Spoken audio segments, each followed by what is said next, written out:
Welcome to the Drive-By Entrepreneur Podcast, which exists to bring current and compelling content to entrepreneurs and influencers of small to mid-sized organizations. I'm John Frank, fellow entrepreneur and the owner of Third Road Management. And with this podcast, we will connect with a variety of experienced and dynamic individuals to shed some light on both the art and science of entrepreneurship. Before we begin, I'd like to thank our sponsors. First, my very own Third Road Management, a company that brings fractional CFO services to small and mid-sized organizations by revolutionizing the CFO Suite. We'd also like to thank Two Hound Red, a brewery and restaurant located in Glen Ellen, Illinois, that is focused on creating classic, innovative beer and food. And finally, we'd like to thank NWC Media, which provides inbound marketing technology, project workflow management, and efficiency consulting to organizations of varied sizes, who is also the producer of the Drive-By Entrepreneur Podcast.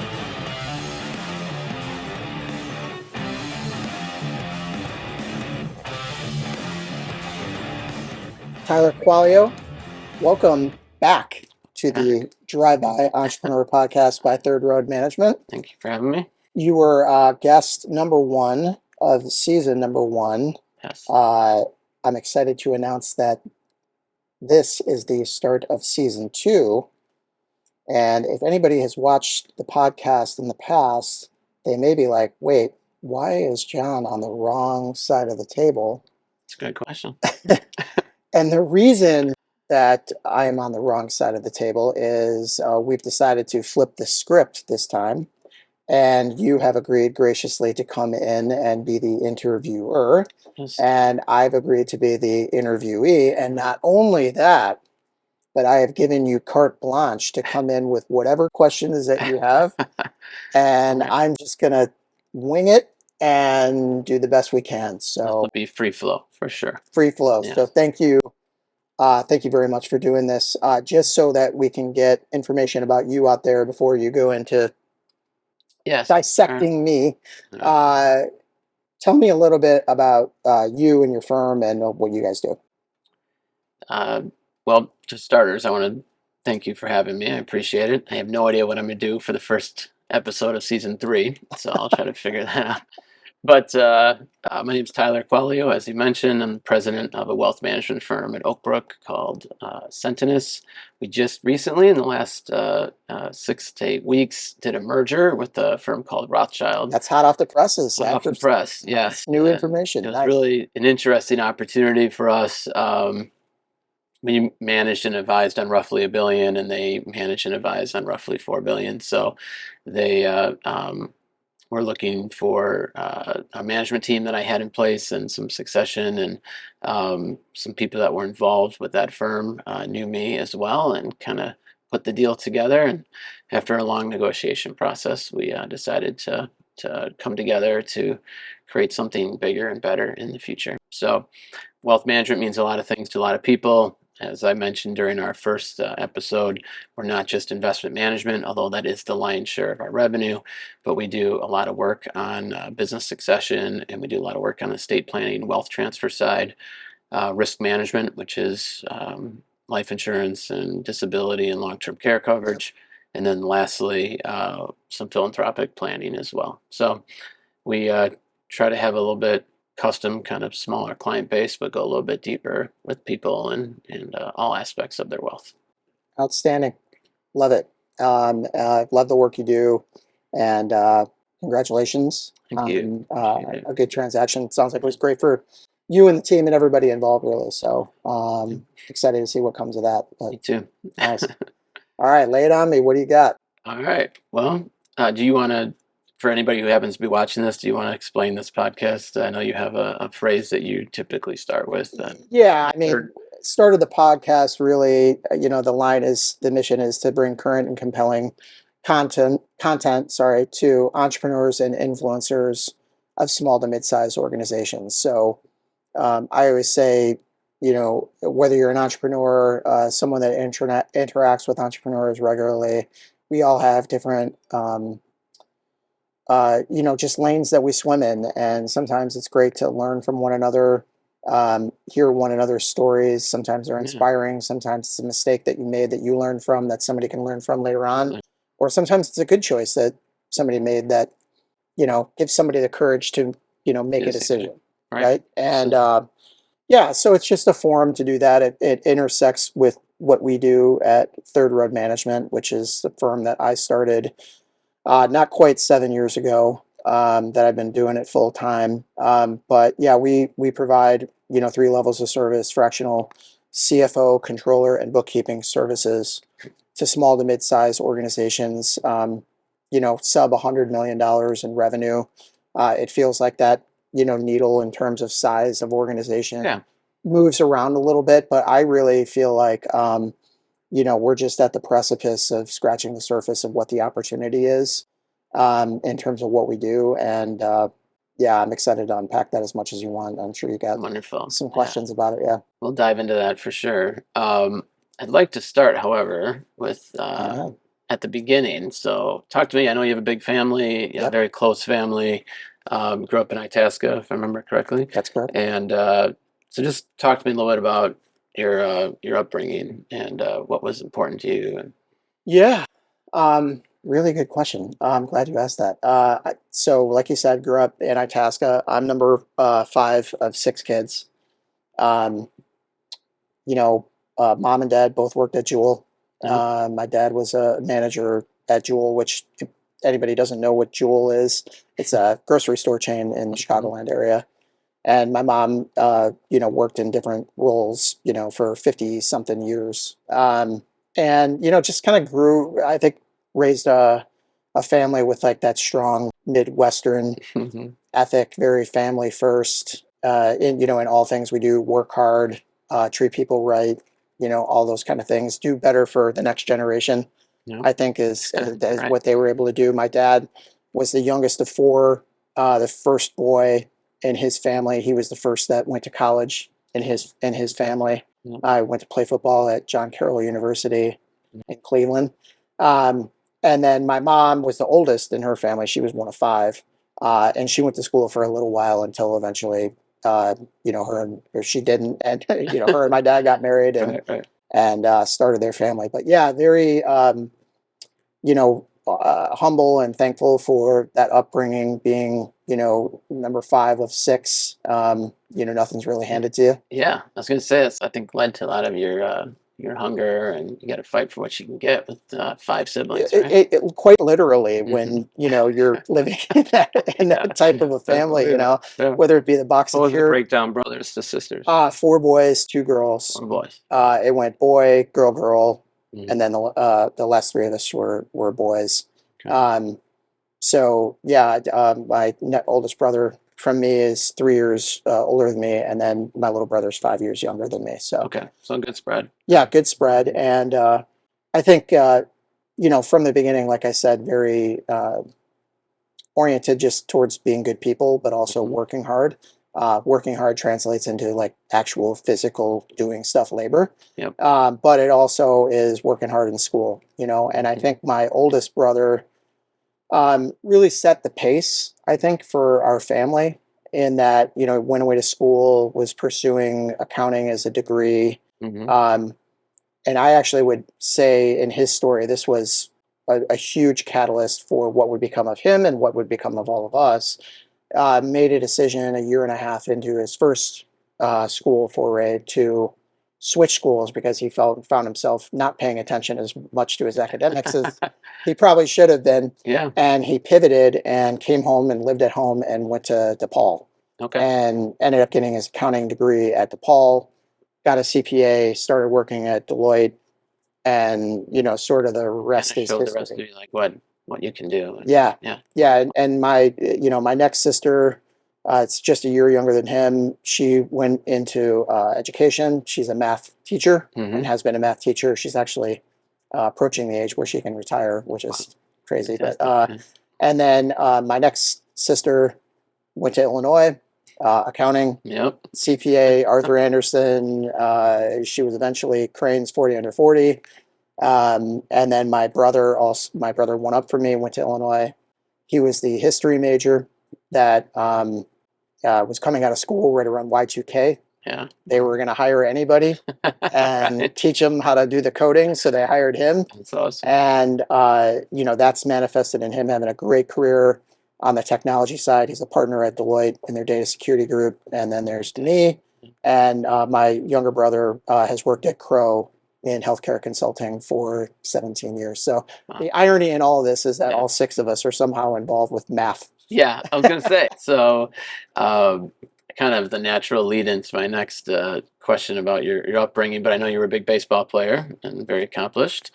But beyond that, you had mentioned to me, and this isn't meant to embarrass you at all, but you had received a letter from MIT expressing some interest, which you kind of talked about how just in your family, it was never really.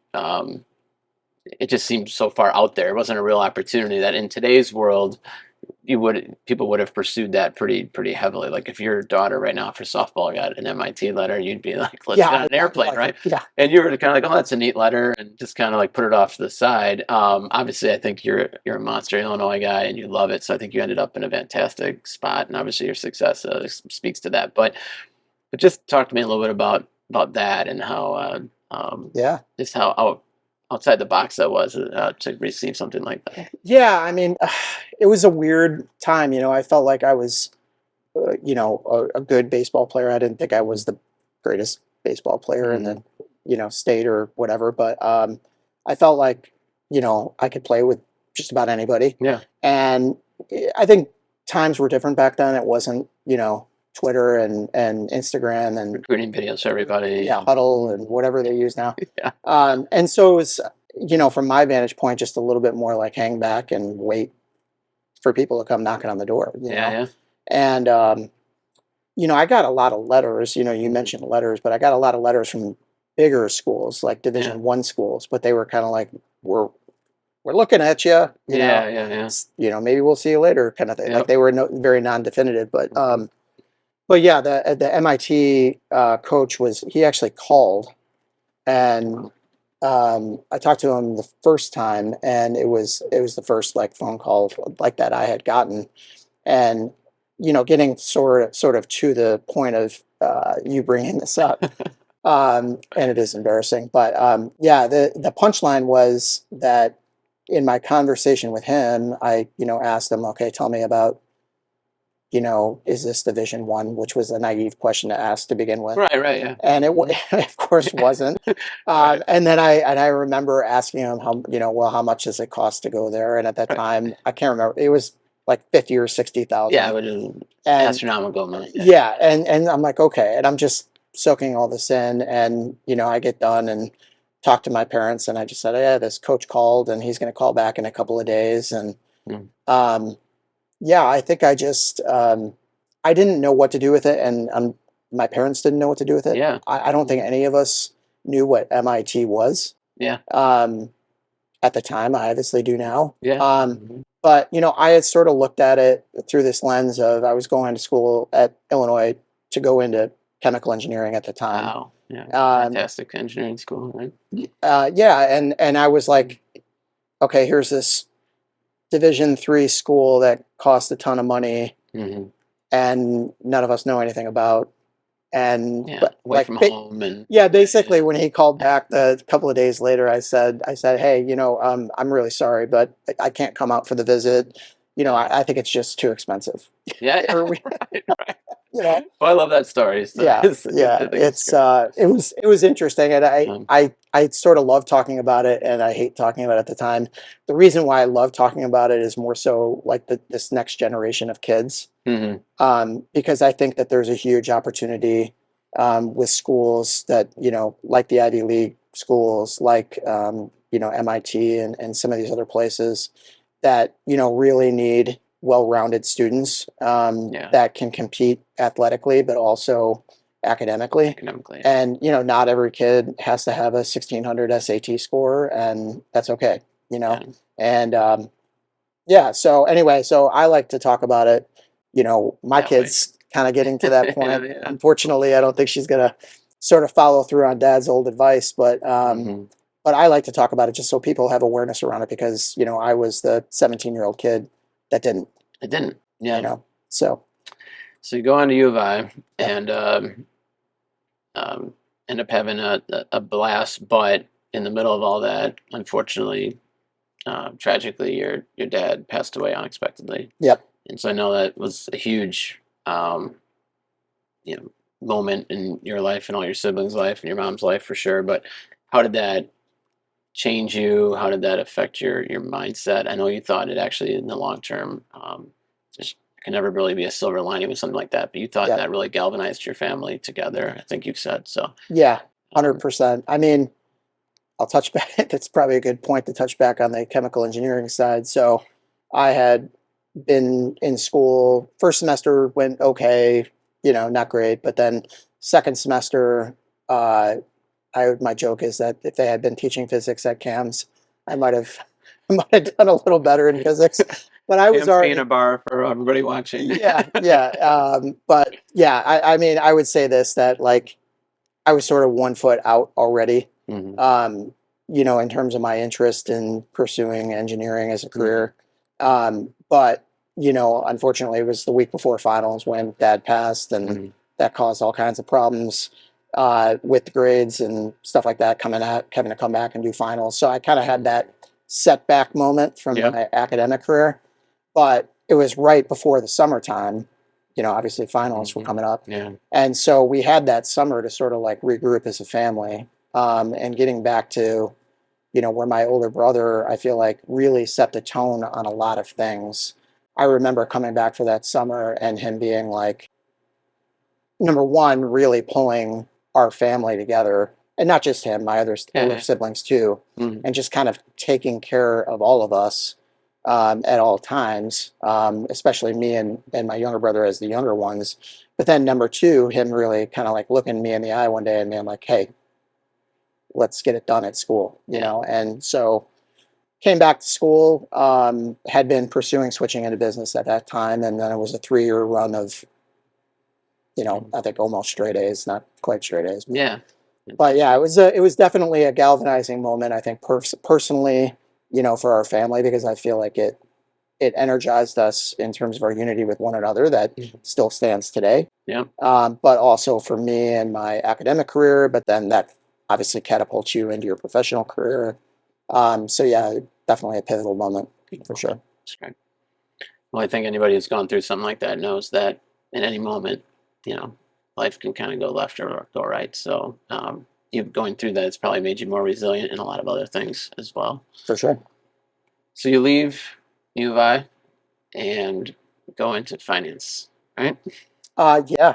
Um, What was your how first how job on the deep way down the out? well? Yeah, yeah.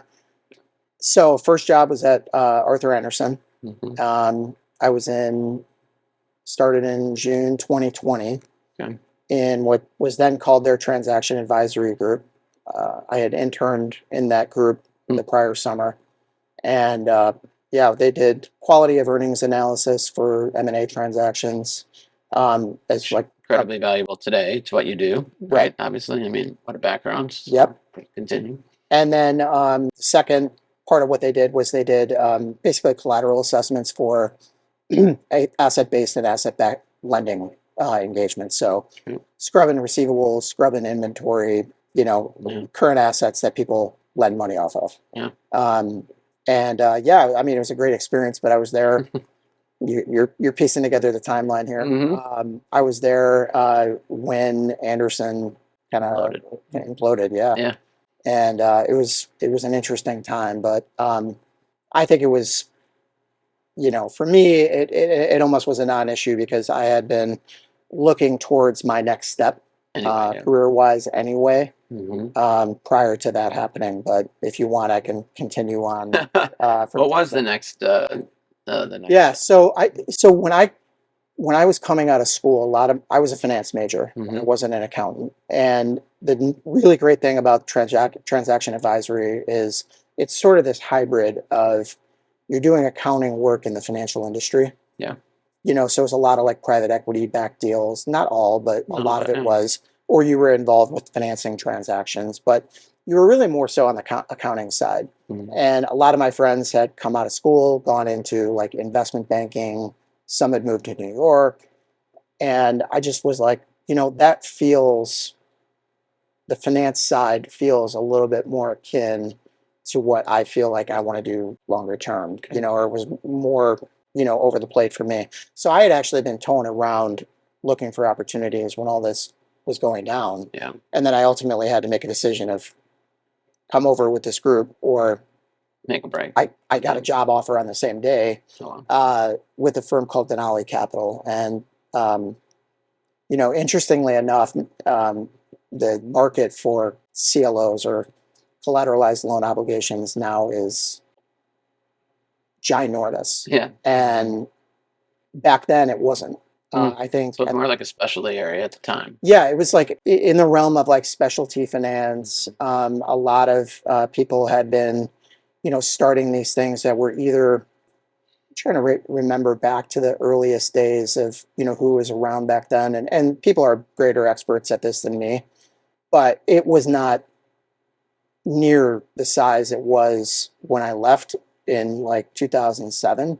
And now it's, significantly larger. But back then it was interesting. I was taking a little bit of a risk, but I had a friend that was familiar with non-investment grade, and he equated it to being in the high yield market. Okay. And so I was like, oh, well, high yield, I know that term. That sounds, awesome and attractive from a career perspective, junk bonds, Yeah. And so I went to work there. I think they maybe had one or two CLOs at the time. And I think they were under $1 billion in assets under management at the time. But I basically spent a total of 6 years between there and a firm called Antares Capital, which most people know as a middle market LBO financing shop. Okay. But they also had a CLO group with a couple of us in there that were buying broadly syndicated loans for the loan portfolio. So within 6 years, essentially, was doing underwriting, being an industry expert, and then doing some portfolio management stuff, and then obviously managing people underneath me that were, doing all the things that I had done at one point in time or another.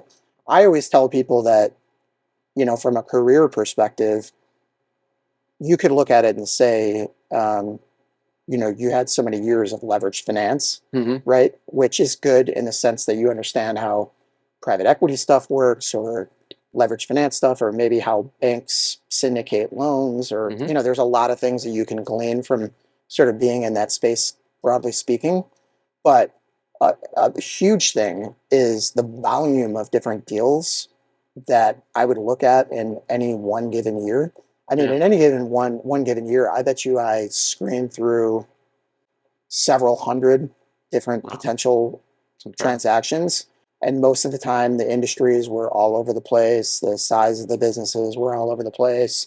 And so you were kind of like, I think it was a little bit of a microcosm of MBA school, where you're looking at this and saying, would I lend money to this business, right? Based upon not just, the cash flows, right? But also, do I believe in the fundamentals of this business?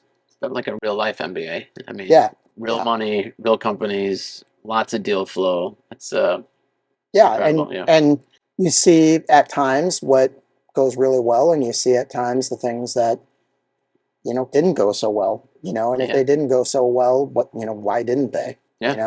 But even there's tools that I learned back then, or just little pieces of knowledge that I learned back then. Like, for example, I covered building products at one given point in time. Right. And even now I could point people to, U.S. Census Bureau has data on, new housing starts, residential repair and remodeling spend, all that kind of thing, because in your analysis, you would always look at, okay, new housing builds might look like this. Right. So where are we in the cycle? Right. But residential repair and remodeling looks a little bit more like this, a little more steady. A little bit more steady. Right. And so you might ask somebody, let's say I'm happen to be looking out the window right now, but like a roofing company. Well, what proportion of your business is attributable to new housing, and what's versus existing, right? Or if you're in a state, or if you have concentrations in a state like Florida, natural disasters. You know what I mean? You got to kind of peel back the layers to really understand what are the drivers of that business, right? But like I said, that's one. Building products is one Just one of industry. There's many industries, and you get enough reps, you learn a lot about a lot of different things. Yeah. So Well, there's no better teacher than real life experience, I Yep. think. So, well, and I've known some of this, but hearing it to this depth and this level, like, makes total sense in regards to how you've been so helpful for our clients and what you do at Third Road. I actually couldn't imagine or script a better kind of training ground for what you just described. Yeah. But your first 10 years of your career. Well, if you looked at my resume, right, and you watched, the steps in the jersey or in the journey, sorry, Yeah. you could look at it and say, yeah, this guy's all over the place. Yeah. Like what is it? What I is he? suppose, What is yeah, he? right. What is he doing? Yeah. Just stick to something, kind of Mhm. thing. But in my mind, it's always had, sort of a natural progression. And I think the sum of the parts in my specific case Mhm. has really given me a really interesting perspective. Like I've done quality of earnings, sure. I've done Yeah. leverage finance, which is related to the private equity world. I understand how a bunch of different industries work. my my next step in the journey, in February of 2007, I switched from the buy side Mhm. of working for CLO managers, right? Mhm. Underwriting those loans and managing those loans. I went to work for a firm that was structuring and placing not just CLOs, Mhm. but CDOs broadly defined, right? And that was in February of 2007. And so I walked in the Interesting door, times. bright-eyed, bushy-tailed, ready to take over the world, right? And yeah, I mean, you could tell by the timing. Again, I looked at it as, okay, I've been working at these CLO management firms. Here's this, East Coast investment bank that is got huge growth plans. They've got a great track record, Yep. ready to sort of, be part of this huge, Yeah. market and huge story. And at the time, I think it was the seventh salesperson that they hired, second in Chicago. And yeah, I mean, I still think it was a great opportunity and the right Yeah. decision. I just didn't know what was on the other side of it, which was A great financial the crisis. great financial Yeah. crisis. And that was an incredible learning experience because, You were on the front lines. I mean, like, I was too, as far as like client portfolios yeah, and how much fear and uncertainty that brought to people in their own. But it was not necessarily their career. It was their portfolio, and some were certainly impacted if they were in finance and some other areas. But what was it like when that whole thing was just melting down? It had to be incredible to see yeah. that. I mean, I there was a sequence to it, right? So I come in February, and it was still rah rah rah. Mhm. Let's charge the hills. Let's go. We're going to be structuring and placing a ton of deals, and just like the general excitement, about that. Um, and then sequencing wise, we were still doing some new issue things, but I didn't even have my licensing yet, so I was just kind of doing my licensing in the background. So I never really sold any bonds to anybody. Yeah. And then, like right around the time when I passed the test, Series 7, and started making phone calls to people, I had a few phone calls with some investment management people that I actually am very thankful for Yeah. the way they sort of took me under their wing. Yeah. At the time, being a 27-year-old or whatever I was, Yeah. 28-year-old that was a little naive, Hmm. and and this one guy in particular, I won't name him because Yeah. whatever, but worked at a very, very large investment management firm, and he just kind of broke it down for me. And he was explaining, the ABX and how the triple B ABX was trading at 60 cents on the dollar, and I'm like, oh. Just hearing you And say that sentence, I have to just. Our business is so funny in regards to the acronyms, and RAs, IRAs. You're talking about CLOs, CDOs. I mean, like, yeah, so if you think it's good for our audience to hear what some of these acronyms, like, yeah, as oh we say yeah, them, make sure you oh yeah, probably. Or you can just go watch The Big Short, and that will explain the whole and thing. they Yeah, explain. absolutely. Actually, I think they did a pretty decent job. Yeah. But yeah, so huge cracks in the foundation started to show. Again, I didn't know enough about really what was going on to understand it. But then I remember specifically there was one day that we had heard that there was a trade in the street. We didn't do it, but there was a trade in the street. The street is, sorry, I'll do this. The street is broadly defined as like Wall Street, right? Yep. So somewhere somebody traded a pretty big block of, I think it was a couple $100 million AAA subprime bonds, right? And the AAA subprime bonds were normally trading around par. And the rumor Par means their value that they were issued at. Yeah. And we had heard that they had traded down at like, I think it was somewhere around 80 cents on the dollar. Yeah. And we were like, 80 cents on the dollar? Like, whoa. Yeah. Like AAA. What are you talking about? Yeah. Yeah, AAA and whatever. And just the volume of this paper that was out there, we were like, holy cow. Like, and your first reaction is, wow, who needed to dump those that bad? Yeah. What was the mistake? They make a fat finger, error or something like that, and but it was really interesting in that, and I'd have to go back in time and like, I wish I had a journal of it or whatever, but I just remember in my mind, at least the sequencing was something around like us recognizing like, holy cow.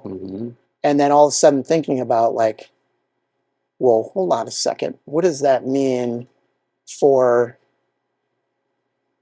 portfolios, banks, all that kind of thing. Down the line. Right down the line. And we started, looking at like Bear Stearns and I'm not saying this like retroactively thinking that I was so like wise and whatever. Right. But I remember specifically looking at like the balance sheet, book equity related to their assets. And if you just looked at their asset portfolio and took a 20% haircut on it, I mean, it was gone. And we were just like, whoa. And we were like, well, is that really going to happen, kind of thing? And then again, sequencing wise, I'm not 100% about this, but basically everybody, I think, started to figure this out. Right. And then it was one by one, right? And obviously we know what the outcome was there for Lehman and Bear Stearns. But then, as I recall, that we left on a Friday, and by Monday morning it was like, hey, Bank of America, you now own Merrill Lynch. Yep. Wow, they met over the weekend. And when shotgun wedding, kind of thing. Yeah. And looking back on it, especially maybe a couple years out when people were talking about the big bank bailouts and things like that, and is it good or is it bad? The way that from my vantage point during that period of time, I would say you have to understand how the system works. Yeah. And what one default does to another bank, does to another bank. And had they not stopped the dominoes from falling, it could have been. It would have been. Yeah. It would have been, because I mean, there's so much depression level chaos, and there's so much correlation between what they do in general, but then there's also like credit default swaps, right? And that whole market is like you're taking out insurance, right? But part of the credit default swap is to understand that the bank that's backing this thing is actually around. You know what I mean? If that bank is not around, then you don't have anything. You know what I mean? 100%. And so there's so much cross risk, between all the banks and things like that. But yeah, it was a wild period of time. But I mean, the best thing that happened to me during that window of time is a, bright-eyed, bushy-tailed, what's going on, kid in his 20s was the guy that had brought me in to work there. Was like, all right, Mr. High Yield Analyst. Yeah. Put on your analyst hat and fly out to New York, meet with all the engineers, from our team. Some of these guys are guys that created, the CDO period. Yeah. And understand how to use the, the software and dig through indentures with our structuring team and learn everything you can in a 2-week period of time and come back and try to use it to our advantage, from a managing Yeah, you're clients or whatever. battle tested. Yeah. Yeah, And that's great. I did, and it was a great piece of advice that he had given me. And I learned a ton about how those things are structured, what the triggers were in them, how to use the modeling software, what's the oh shoot scenario that can happen that wouldn't necessarily pop up in the normal exercises. And I was able to use that to open doors to relationships with a couple of groups of people. The first being people that own the paper that I just happened to call. Now I didn't sell it to them, but it was a way for me to help them understand what they own and maybe some of the risks that were involved with it. And then the other side of it was basically U.S. based hedge funds that were buying it, and in my case, some of it was overseas with both of those groups. But yeah, it was a wild ride. Did it for 6 years. Wow. And yeah, pretty interesting place to live in. So I'm not sure if it was the next gig, but as I've watched your podcasts, there's always some sort of theme. Often in this one, we didn't talk really at all ahead of time because we wanted it to not have necessarily a theme. But I have to say that um, you made a decision that was very outside the box. Yep. And we're going to go into that decision. But I think there are a number of people and probably a number of podcasts that have kind of talked about that aspect, that like you end up leaving finance and went to go work for a church. Yep. And we'll talk about that. But if I had to put some sort of theme, even though we're trying to avoid that, what I love about what you did is I think a lot of times people say, well, we're sitting in a bar restaurant here. I'm going to quit my job. I'm going to open a bar and restaurant. And people kind of think that that's forever then. Yeah. What I think is really unique about what you did is that you almost took a sabbatical in the middle, and you kind of did something that you wanted to do, that you had a passion for, felt you had a calling for. And I think if more people realize that you could do that for a shorter period of time, it could be a long time, it could be short, but then you can go do something else back into your old field, but maybe it's a little bit different. I think more people would take chances than they do. And so walk me through how you go from battling financial crisis, CDOs, and being on the front line and the whole thing, to working for a community church here in makes Chicago. so much sense. There's so much. Yeah, you can see the line. It's perfect. Yeah. So, as I mentioned, I was. How old were you at the time? Let's start there, I guess. Let's see. So I would have been. This was 2013. So we're in 2023. So I was 35. Okay. And a little bit younger than 35. You have 4 beautiful daughters. We had just had our third. Okay. So that's what I was trying to. Yep. The audience, it was a little. We had just had our third, Brenna, and we had just bought our first house in Glen Ellen. Yep. Which was, sort of the dream home thing. From downtown. It was awesome. I love it. Our friend DJ now lives there. Yes. I love the fact that it's with a friend that we know. That's great. Yeah. So I had been, like I said, trading. New baby, new home. Yeah. Perfect time to just say, I'm going to go. Follow this. Yeah. Why not? Right. Yeah. Right. So I mean, you're setting up the preposterousness of the idea pretty well. Yeah, I had been, doing that for 6 years. Knew that that wasn't me long term. First of all, had started tinkering around. Like when I say it wasn't me, I mean just like the Wall Street thing. It was really fun for a stretch of time, but I knew I just and the market had kind of coming down and up again, and I didn't know what I wanted to do. Thought about maybe going back into leverage finance, but my wife and I had started just attending a friend of mine, well, really 2 friends of mine from the high school I went to, Lake Park High School, which we've had several Lancers on the podcast actually. But yeah, they had started basically a church. Like you get a 501c3 Mm-hmm. and you're off to the races, Start a right? church. Yeah, And yeah. you just started a Great. church. And um, I had lost touch with him many years ago in Mm-hmm. high school. We played baseball together. Yep. And he just said, we'd love to have you and Tiffany and the kids come out to our vision night Yeah. this one night in, I think it was May of 2010.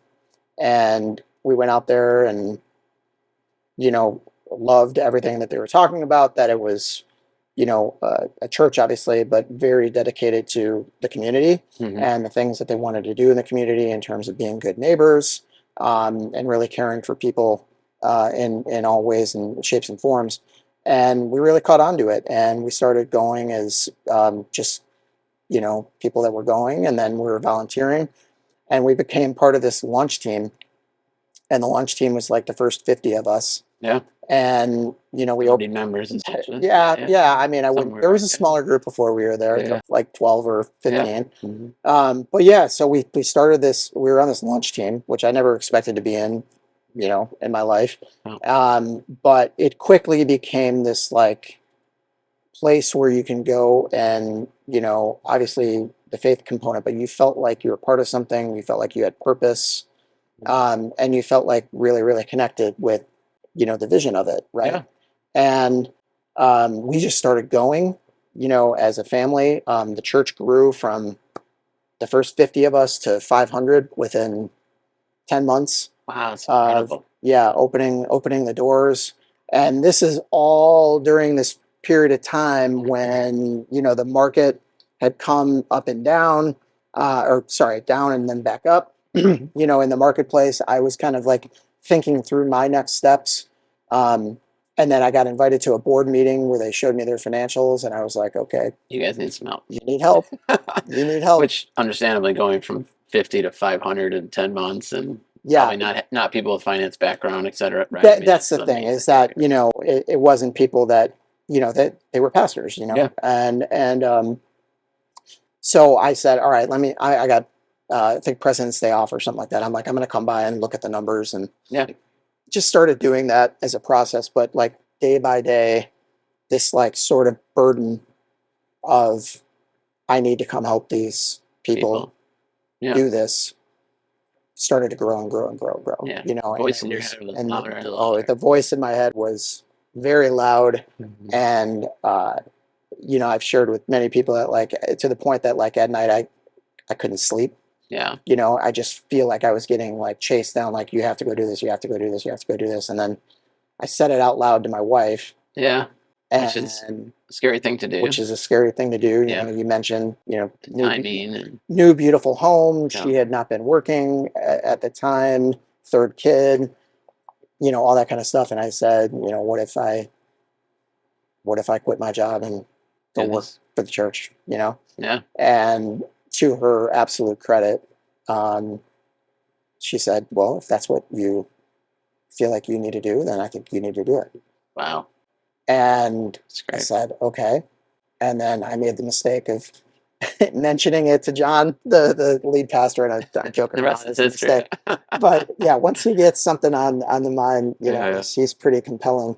Yeah. But yeah, so I literally I quit my job April of 2013, and the joke at the time was I quit my job on Wall Street to work on Lake Street, which was where the church office That's was at great. the time. Love it. But yeah, I mean, it was a very, I think, formidable point in time for me, my family, my wife, my marriage. Just in all things, right? Mhm. It's taking that leap that doesn't seem to make sense, right? All right. It doesn't necessarily, like I was talking Well, about. academically, it doesn't, Yeah, like you're or saying, but academically, yeah, it felt like career suicide. It just felt like such a departure, yeah. right? Mhm. But I say all the time, I feel like that fear, right, Mhm. that gets in people's ear and says, you can't do this because if you do this, you're going to lose that Right. kind of thing. is what stops people from doing things that are great. 100%. That Yeah. they're maybe built and designed. Inertia and comfort are very, very, very strong Right. things. Yeah. So, And I did not think at that time, well, I'm just going to go do this for a while and regroup no, and whatever. This was like, I'm all I'm in. doing this. Yeah. And I don't know what is going to be on the other side of it. Mm-hmm. There's a pastor, Erwin McManus, that famously says you could measure someone's faithfulness between the time that they're spoken to and the time they react. And I would say I did not react immediately. Yep. I would say I reacted proportionately to where I was at that time. Yeah. But it was a huge jump. It didn't make a lot of sense. I had people I love tell me as much at the time. Yep. But I didn't know what to do. I just knew that that's what I was supposed to do, and I did it. And And did Tiff go to work then? And Tiffany trying to. she did. Yeah, Mhm. she. Perhaps not coincidentally, Yep. my brother, my oldest brother, had been doing the tour of the accounting firms for his whole career, pretty much, and decided to go off on his own and create a healthcare consulting business. Right. Mm-hmm. Tiffany, that's my wife, had worked with him at one of the prior stints at Ernst & Young before as in healthcare consulting, before she decided to go back and become a nurse. Yeah. So she went to nursing school, got a nursing degree. And then he announced that he was going to do his business right around the time of this decision.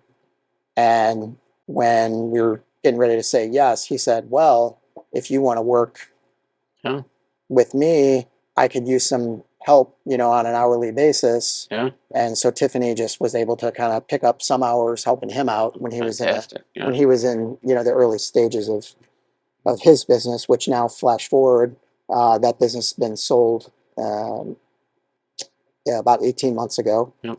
And they built a heck of a company. Yeah. I mean, it's great. And Tiffany was the vice president of operations, and now she's actually running that division, which is part of a much larger company now.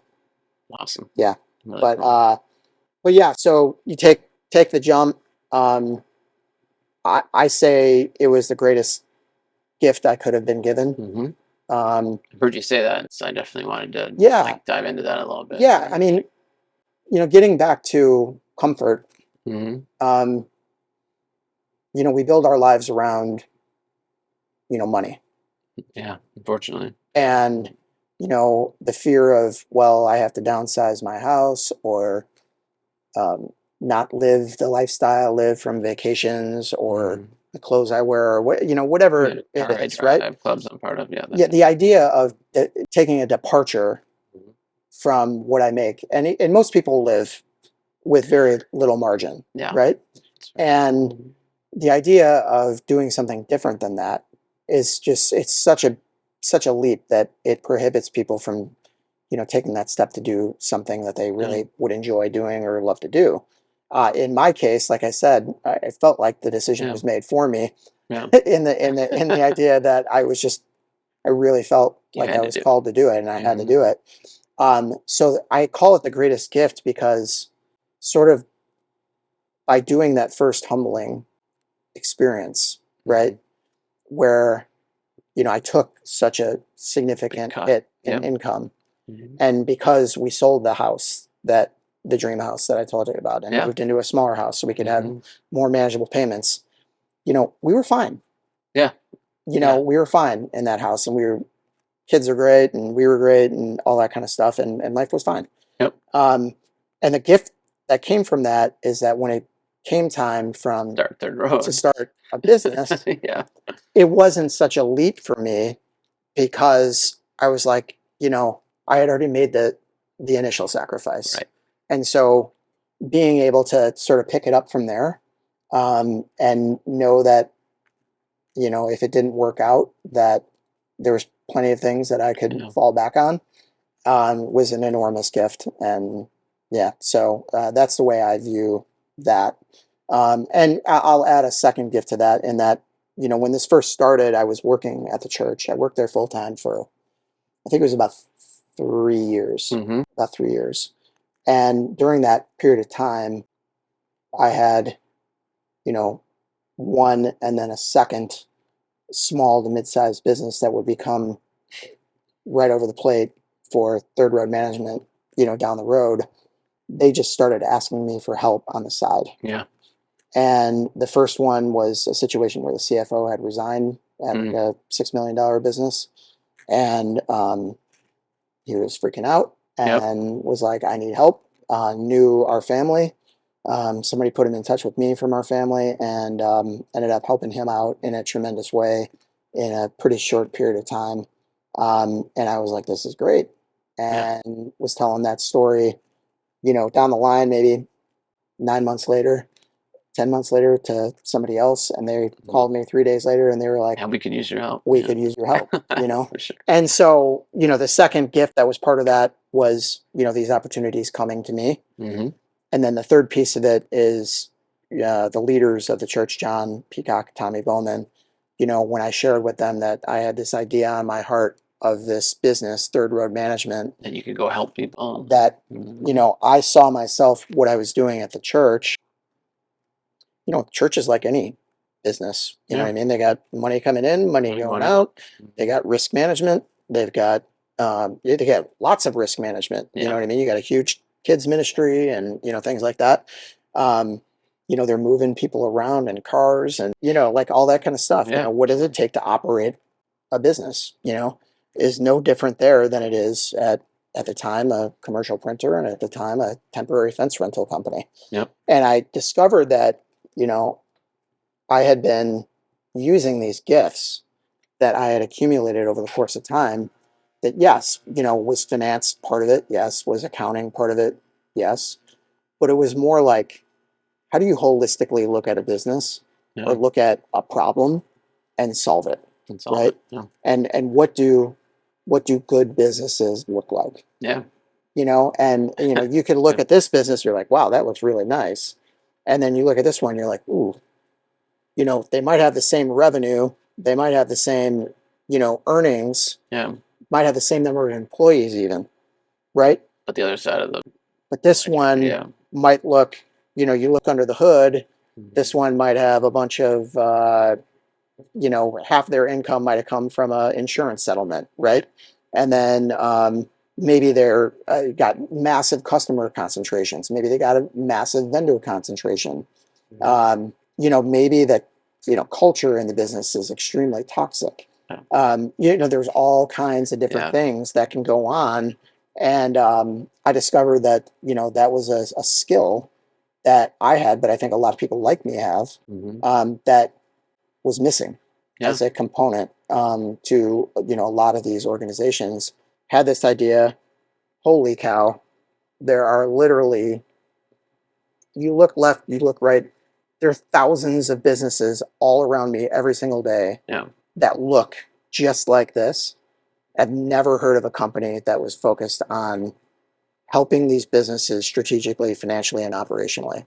I've heard of Bain, heard of McKinsey, heard of all the big consulting firms, never heard of anybody that was going with the idea in mind of helping these businesses that were 2 to 100 million in revenue, right? Absolutely. And I'm like, that's a business. And to John and Tommy's credit, I kind of brought this to them and I said, what do you think? As an employee. Yeah. And they were like, yes.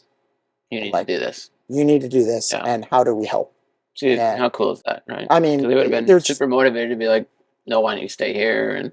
But I know you still help them. I believe. I mean, there's still. I client. mean, what are we now? I mean, we're 10 years later. Yeah. I still am, the CFO. We still handle all the back office accounting stuff, and it's still a great partnership. I just, I removed myself from the staff, like I said, full time. I guess it would be almost 7 years ago. But yeah, they're still great friends, great partners for Third Road. But yeah, I mean, I would hope to continue to be able to help not just them, but other, churches or nonprofit organizations as part of what we do in general. So you mentioned, and this is something that I've seen in my career with our clients, is that oftentimes they have a controller, Yep. somebody who cuts checks and it watches the bills, maybe puts some stuff into QuickBooks, and then as the business grows, they're kind of the legacy person, so they get elevated to CFO, Mhm. just for lack of a better word. But Yep. uh, people over time not only want more money, but they also want some title changes, and it's just kind of a natural progression. So um, I think for most people, there's a real disconnect between what does the controller do and what does a CFO do. Yep. And if you can explain that, and then from there, explain why most companies don't need a full-time CFO. Yeah. They just, the fractional route is a really compelling way to go. Yep. So I think the the data that I cite when I get asked this question is really compelling. So I'll just Mhm. share that one. Um, I know it's I know it's from a couple years ago. It's like 3 years ago. Hmm. It might be four, just whatever. Don't quote me on it, right? But it's from the Wall Street Journal, Hmm. and the subject matter of the article is talking about how if you looked at the Fortune 1000, U.S. based companies, right? The percentage of those companies that had a CFO, right, that had the CPA designation Hmm. was down to, I think the number was 34%, Incredible. right? Like 2 decades earlier, everybody who was a CFO was a CPA. So, Yeah, yeah, and they hired him yeah, from the CPA right, firms, right, generally right. speaking. You know what I mean? They were Yep.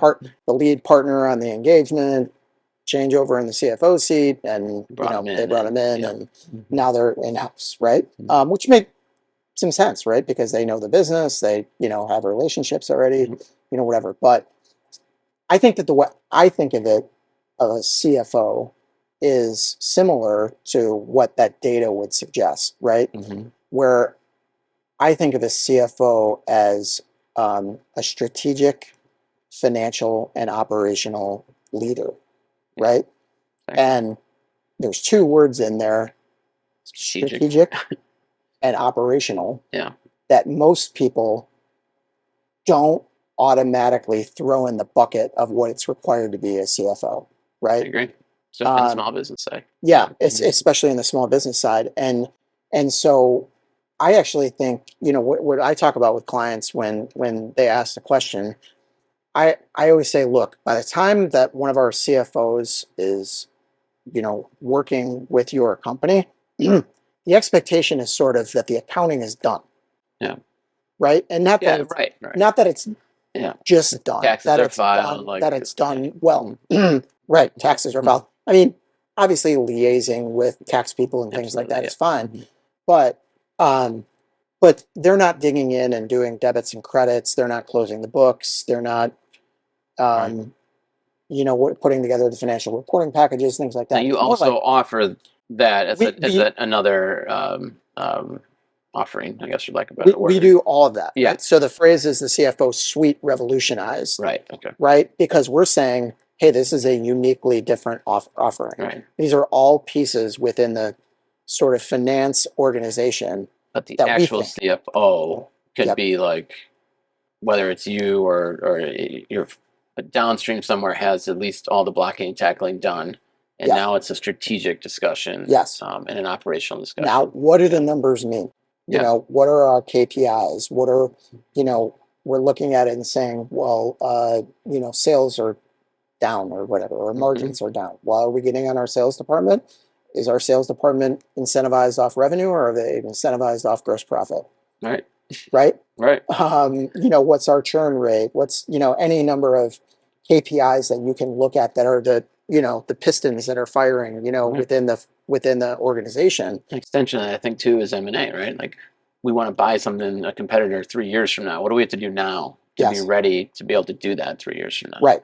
And again, the controller that has just kind of naturally been elevated to CFO doesn't, they're not having those conversations, at least in a lot of my client businesses that we Yeah, see. and So, and I think again, I don't think any one is greater than the other. I think they're yep, just different jobs. they're different jobs. And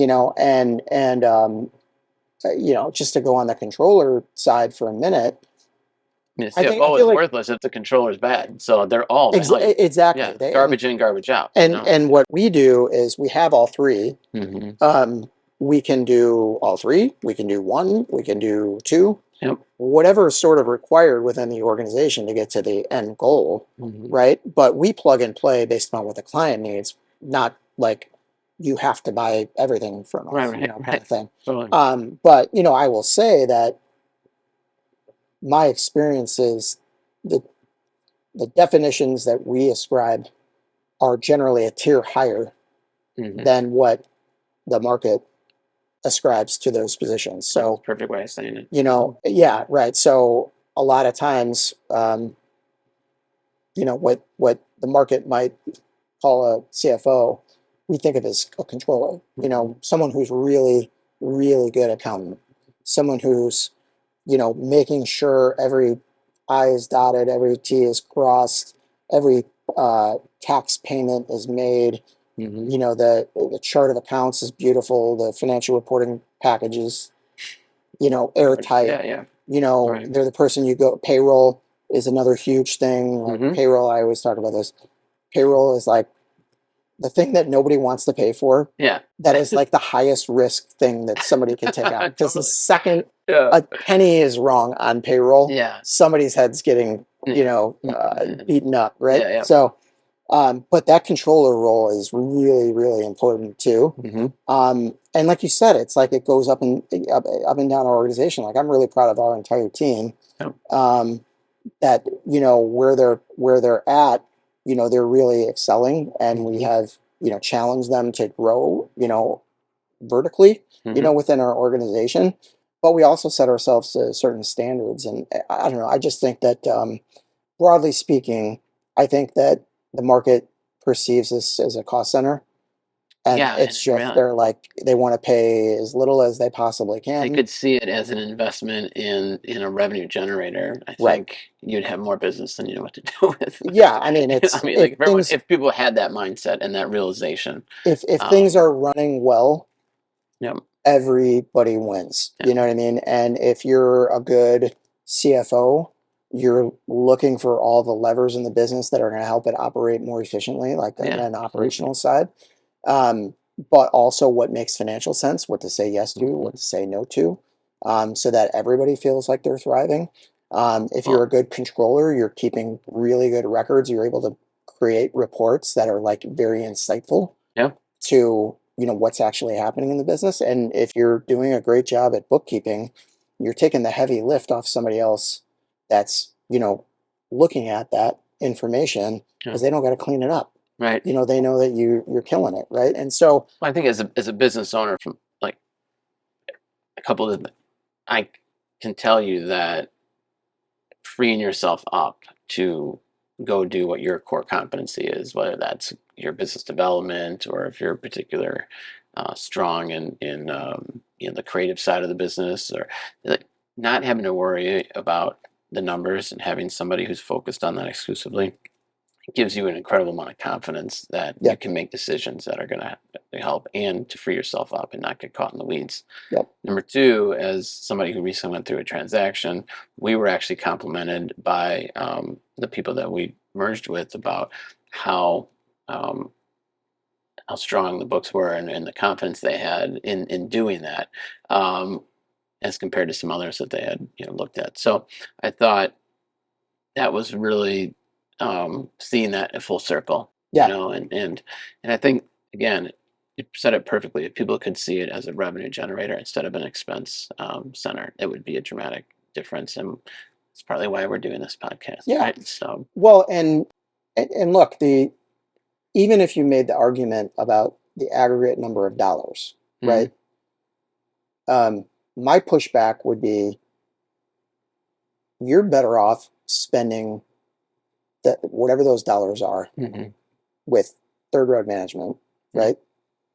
To get the volume of expertise you need from someone in that CFO seat, mhm, right? And the volume of expertise you need in a controller. And you're just taking a little bit of yep, this, a little bit of this, a little bit of this, and you're combining them together. and chances are the aggregate price is not worse off than you probably are anyway, right, in your current situation, but you get the best of all those worlds, right? Which is why our tagline is the CFO Suite Revolutionized, because I am of the position of belief, and have been now for 7 years, that this is a totally different and better way to do this than the market has done in the past. Yeah. And we're trying to turn it on its head. I kind of joke around about this a little bit, but I've been doing this now for 7 years. For 5 years, I'd be having a conversation with people and I'd say fractional CFO, and people would say, what? And I spent most of my time explaining what we weren't. Yeah. Which we're not an interim placement, or we're not an interim firm, and we're not a placement firm. We're a long-term alternative solution for filling up the CFO suite. Right. And if we can grow with you to a point where you need to hire a full-time CFO or you need to hire a full-time controller or any one of those positions, great. And that's a win for you. That's a win. Yeah. That's like case A. We'd love that 100% of the time. So last thing on this, and then we'll kind of get in closing some of the fun stuff. But can you, again, fractional is a very tough word, and you said for 5 of the 7 years you're banging your head around that. But can you, just for everybody kind of watching, explain a little bit about why it can be incredibly efficient to maybe have somebody in that CFO chair a day a week or 2 days a week, or the fractional aspect of it, I do think is important. And again, as a business owner, the idea of like benefits and all those other things that go with if it's a full-time person and all that. So maybe just a little meat around the fractional aspect, I think would be good. Yeah. Where to begin? Well, okay, let me step back for a second. Like I said, I've been trying to explain this for 5 years. The last 2 years, it's all of a sudden in vogue. Yeah. Now you're seeing fractional CMOs and fractional HR and CTOs and all this kind of thing. Yeah. And I've been challenged recently by a friend to address the fact that I've been sort of kicking and screaming about this for 7 years. And they've been like, look, you didn't invent the term. You're not claiming that you invented fractional. Right. But you're certainly a pioneer. And so I'm getting out of my comfort zone and saying, I believe that is true, right? So we have definitely been on the pioneering front of it, right? And it's part of answering your question. But when I think about what we do, when I started to write the content for our website, I was very careful about language, as any person should. And I hated the word outsource. Yep. Because it felt very transactional. And I hated the word part-time. Because again, it was just kind of like, you're halfway in. You're halfway in. Right? And I'm like, those are two very different things. Yeah, you just it's like, how does that word make you feel? You know? And fractional was this like different word that just popped in my head. And I'm like, that feels different than me. That feels like, well, what does that mean? And I wanted it to feel different. It's got to feel different. I wanted it to sound different. I wanted it to invoke curiosity. Like, what is that? Right? And it's good because I think it helps describe and answer your question. Part of what we want to feel like is an extension of your team, right? Yeah. Like, we're not like, here's our list of things that we do every month or every year, or every quarter, like your tax accountant might. Right. And then that's it. Like, we are a trusted advisor, right, to you as a business. We know everything on the inside and out. All the warts, all the opportunities, everything. We know everything. We're frequently involved with the personal affairs of the business owner, right? Because, oftentimes the business is connected to their lives, you know what I mean? And we interact with people like yourself who might be their wealth management, advisor. We might talk to their insurance people, accountants, any one of those aspects. And so the first piece is that, you asked about just sort of like, what's the value added component, right? Like, yes, we are experts, I think, strategically and financially, operationally, but like, first and foremost, I want it to feel like an authentic relationship. Yeah. right? Like that's really, really important to me and why I started this out of the gate. Right. The second, we have our 4 values that we talk about, like sort of like on our website. Caliber is the 4 C's, caliber of our team, right? We're able to attract very good talent, really good talent. And I just think that it's hard for a small to mid-sized business to be able to pull from the same talent pool that we are. Because remember, from a career perspective, people are going to look at it and say, does this step make sense logically in terms of my resume? Right. And if they can go to a firm like ours, which is like, I'm among my contemporaries, I'm among my peers, while also being able to work at these small to mid-sized organizations. You can get a wealth of experience. You can get a diversity of experience. You can get, you can leverage information from the other team members. I would think it's a much more akin to somebody going to work for, an accounting firm or a management consulting firm. Yeah. It's like safe, Yeah. Whereas if you go to work at XYZ, construction company, yeah, you might be pigeonholed into that, So I just feel like and for XYZ construction company might have to pay. Yeah. They might have to overpay to get somebody that would take that risk. Yeah. And I think take that risk. A fair Right. way. Yeah. So we talk about caliber, we talk about consistency, right? We like across our team, right? We do a pretty good job of bringing in not just smart people, but good people, humble people, people that want to help one another. So I think that that's really important. Continuity is the third one. And this is the one I think people undervalue significantly. Yeah. A CFO or a controller or whoever, like, pick your company, right? You were describing a situation where somebody might be controller or CFO. A lot of times that person has been there for 20 years, whatever it might be, right? That person walks out the door, watch out. Yeah. They've got think about all the knowledge that leaves with them, and they know the passwords, all the everything. Where's this thing, where's that thing, who knows the number for God forbid something happens to them. Right. Then you're really caught in a lurch. Right.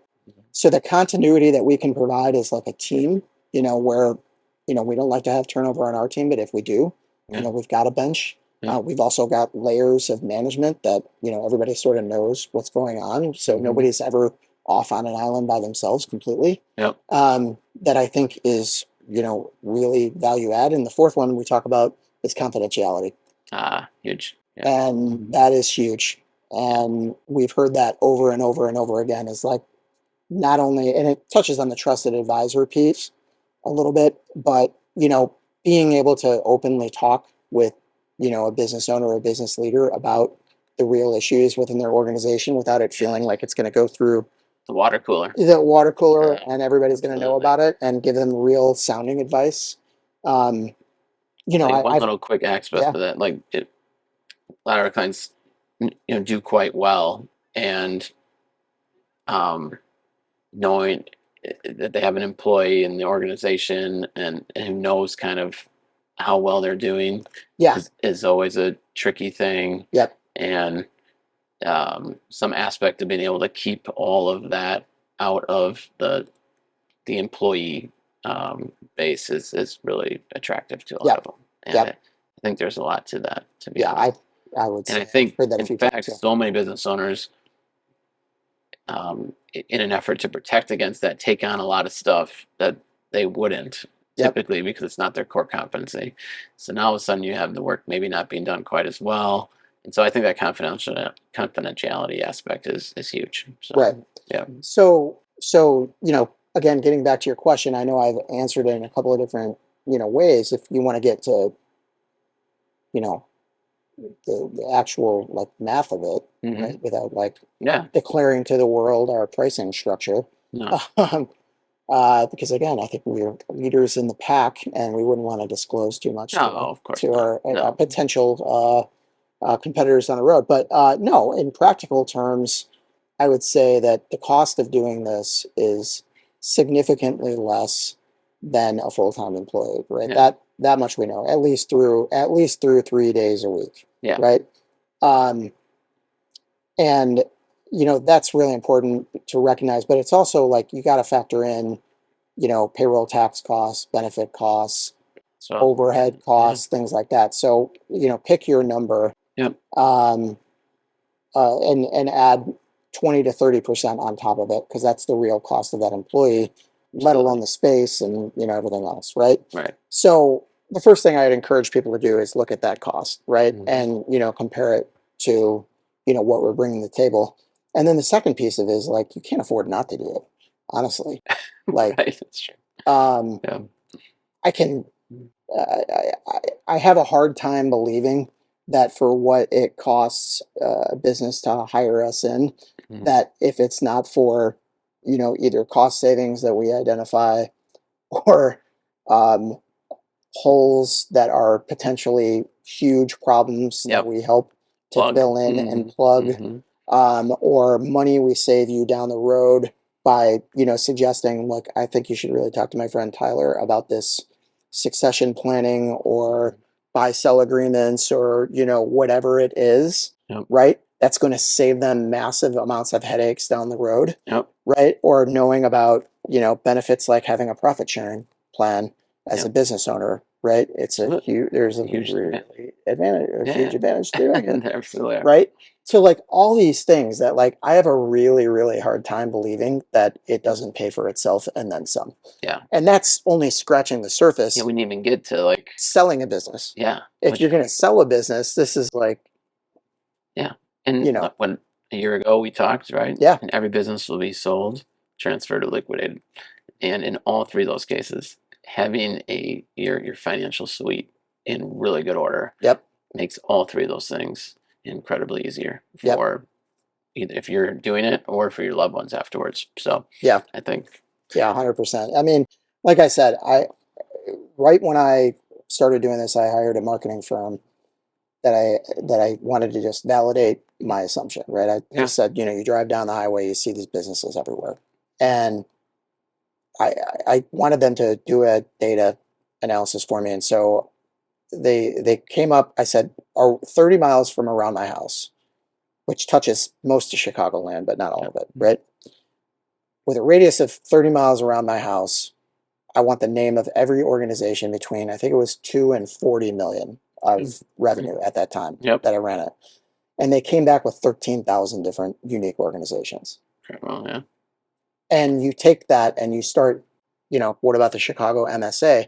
yeah, And it's the enormity of the opportunity set for us, I think, is crazy big yeah, and like unfathomably like, large. holy cow, if you really start to Hmm. unpack this, you really start to see it. And then the next question would be, well, where are we? Like, why don't you hear about this all the time? And I would say, well, you're starting to hear about it. Like I Yeah, said, the last 2 years in more and particular, more in vogue. Yeah, more and more in vogue. Journals had some articles out there on it, and things like that. But if you look at like Simon Sinek talks about the law of diffusion of innovation, yeah, you got the early adopters, the people that wait in line for the next iPhone yeah, launch, yeah, yeah, kind of totally. thing, Yeah. right? And then all the way up to here, and then the laggards are the people that are still using rotary telephones, kind of thing. Hmm. Um, Totally.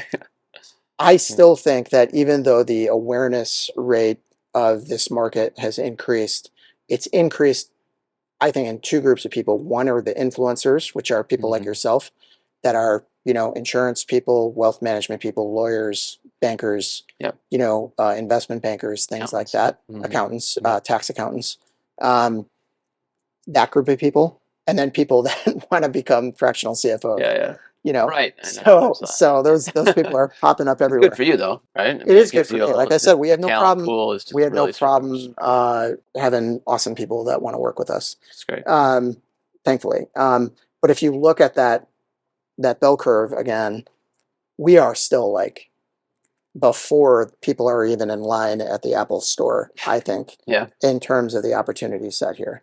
And so we're super excited about it. We've worked hard. We've done a lot of things well. I think a lot of things that we've learned from over the years, that I think just kind of puts us in a position to Cool. hit the gas and be ready for the meteoric rise. Well, I am super excited for you, and Yeah, I think thanks. this is just a fantastic summary of kind of what you guys can add and bring, and hopefully people got to learn a little bit more about you and kind of There you how go. you got here, which I think is again part of the uh, theme or the point of this podcast that you've put together. And um, as you do, typically there's some fun questions at the end. In keeping with doing things a little bit differently, I have some questions that All are right. more like fun, but I tried not to use the same ones because this is supposed to be different, right? All right, let's do it. So Hot seat, love it. yeah, four Frank brothers have a wrestling match. Who wins? Oh, ooh, that's a good one.